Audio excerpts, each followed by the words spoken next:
Наурыз қазақтың жаңа жылы. Барлық қазақ халқы оны тойлайды.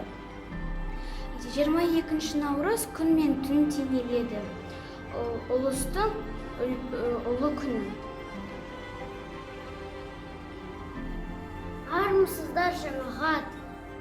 Сәлеметсіз бе? Кім маған жеті ата туралы айтып береді? Мен атам. Айта ғой. Әрбір қазақ баласы өзінен бастап жеті атасының аты жөнін білуі міндетті.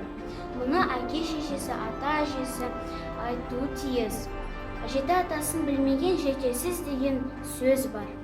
Жеті ұрпақты білмейміз, әлі күнге көбіміз, және бізге беймәлі біздің ата тегіміз.